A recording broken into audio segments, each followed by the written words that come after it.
দক্ষিণ কোরিয়ার অভিশংসিত president Yoon সুক ইয়োলকে ধরতে অভিযান চালাচ্ছে আইনশৃঙ্খলা বাহিনী। স্থানীয় সময় শুক্রবার সকালে ইয়োনহাপ নিউজের বরাতে এ তথ্য জানিয়েছে সংবাদ মাধ্যম সিএনএন।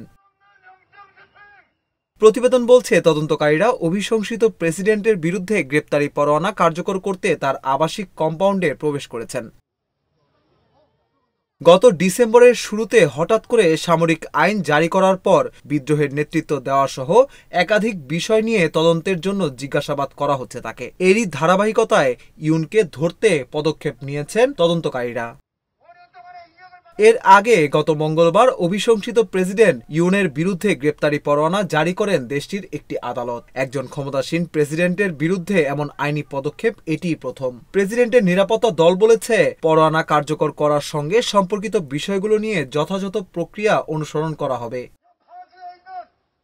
নিরাপত্তা ব্যবস্থা নেওয়া হবে। শুক্রবার সিউলে প্রেসিডেন্টের বাসভবনের আশেপাশে পুলিশের বিশাল বহর দেখা যায়। অনেক কর্মকর্তা ঠান্ডা আবহাওয়ায় জ্যাকেট এবং মুখোশ পরা অবস্থায় পুলিশ ভ্যানের পাশে ছিলেন। এদিকে ইউনের শত শত সমর্থক পুলিশের কাছে প্রধান সড়কে জড়ো হন। কেউ কেউ তার গ্রেপ্তারি পরোয়ানার বিরুদ্ধে প্ল্যাকার্ড দেখান। তার বিরুদ্ধে গ্রেপ্তারি উদ্যোগকে রাষ্ট্রদ্রোহিতা হিসেবে বর্ণনা করেছেন অনেকে। গত ৩ ডিসেম্বর মধ্যরাতে দক্ষিণ কোরিয়ায় সামরিক আইন জারি করেছিলেন ইয়ন। জনগণের তীব্র প্রতিবাদের মুখে ৬ ঘন্টার মাথায় তা প্রত্যাহারে বাধ্য হন তিনি।